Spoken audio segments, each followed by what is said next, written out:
Gisaulog sa mga ARMY fans sa K-pop male group BTS ang ikanapo nga anibersaryo niadtong Hunyo 12.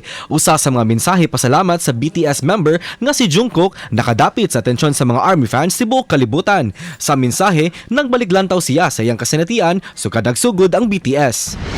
Hashtag full of blessings ang tuig 2023 ni Kapuso Rafael Landicho kinsa left and right ang mga Kapuso projects ug usanan niini ang iyang karakter sa Voltes 5 Legacy isip si Little John. Makita usab siya matag Domingo sa rom-com serye nga walang matigas sa pulis sa matinik na misis isip si Kiko.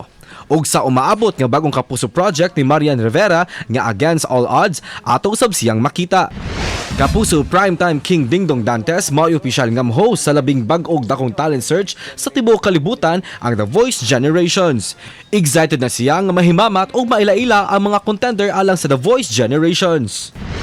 Na-excite ang mga Voltes 5 fans human misud na ang karakter ni Octo One nga gimugna ni Little John. Usa kini sa mga karakter sa Voltes 5 Legacy nga giatangan pag-ayo.